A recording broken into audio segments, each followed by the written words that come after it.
सभी को नमस्ते। मन में विराजमान विशेष अतिथियों का हृदय से मैं नमन करता हूँ। धन्यवाद, आपने मुझे अवसर दिया। इस अवसर की मुझे आवश्यकता है, आगे भी रहेगी। कहते हैं, सुनते हैं, देखते हैं कि हुनर सबके पास होता है। किसी का हुनर छिप जाता है, किसी का हुनर छप जाता है। मुझे याद आता है 6 साल पहले अराउंड कोविड टाइम में कुछ करने को नहीं था, तो मैं बैठ के चिंतन करना शुरू किया, मेरे जीवन में इतना अप डाउन क्यों हुआ है। इंटेंशन मेरा क्लियर था, किसी से लिया तो किसी को देना है। तब भी ऐसा जीवन क्यों जिया मैंने। जब मैंने रिपीट किया और 10 पॉइंट मैंने लिखा जीवन का टॉप, जो परिवर्तन हुआ प्लस या माइनस। जब मैं 2-3 बार इस चीज़ को प्रैक्टिस किया, तब सामने आया, मुझे समझ में आ गया क्या मैंने इस यात्रा में गलती करी है। बट टू लेट, आगे के लिए मैं कोशिश कर सकता हूँ, जो मुझे चाहिए उसमें प्रैक्टिस कर सकता हूँ। बट पिछला जो हुआ खत्म। फिर मैंने सोचा कि जो मेरे से गलती हुई, मैं आगे अपना फैमिली, फ्रेंड, परिवार को समझाने की कोशिश करूं, क्योंकि कुछ डेस्टिनी फिक्स होता है, जो होना तो होता ही है। अगर समझ के कर्म ठीक कर लें तो परिवर्तन हो जाएगा।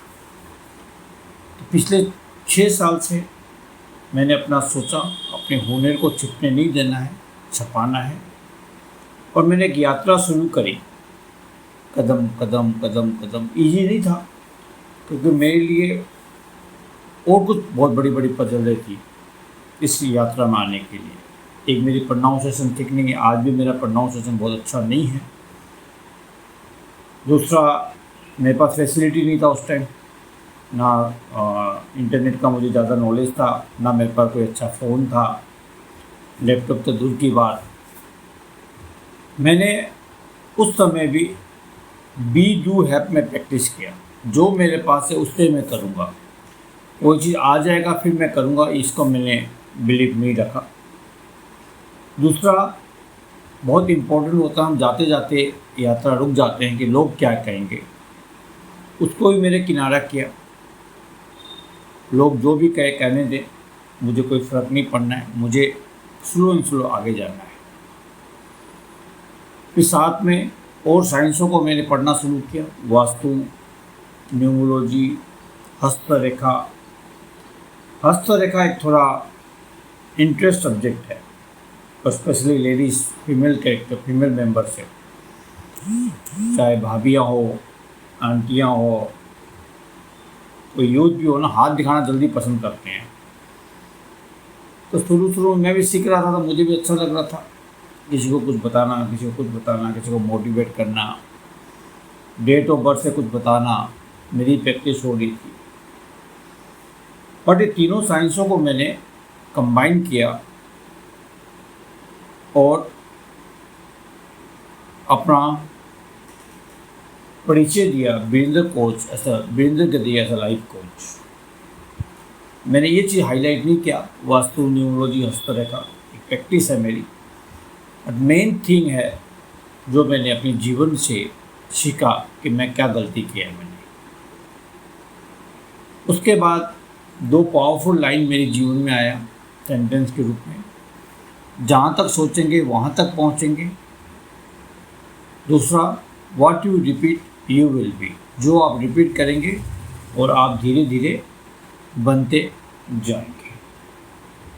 और इसी लाइन की मैं तलाश कर रहा था, जो मैं समझा सकूँ आप लोगों को। इस लाइन ने मुझे बहुत हेल्प किया समझाने में कि मैं क्या कर रहा हूँ। अभी भी, आज भी मैं आपको बता दूँ, मैं इसी पर काम कर रहा हूँ।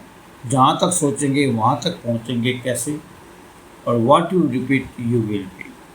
और इसीलिए मेरा यूट्यूब का BG थिंक रिपीट बिकम मेरा 3 वर्ड है। सोच क्या करना है, रिपीट क्या करना है, और ऐसे ही आप धीरे धीरे बनते जाएंगे। यस, इस पर मैं काम कर रहा हूँ, including support of vastu, numerology, हर तरह का। लेकिन प्रैक्टिस यही रहेगी, सोच पर रिपीट क्या करना है और अंत उसको कैसे बन सकते हैं। Thank you once again everyone. Open, आप वेलकम हैं।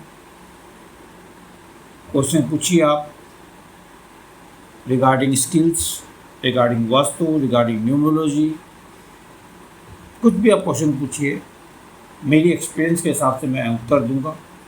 वो फाइनल नहीं होगा, उसको आप समझिएगा और उसको डिफाइन कर लीजिए। Thank you and good luck.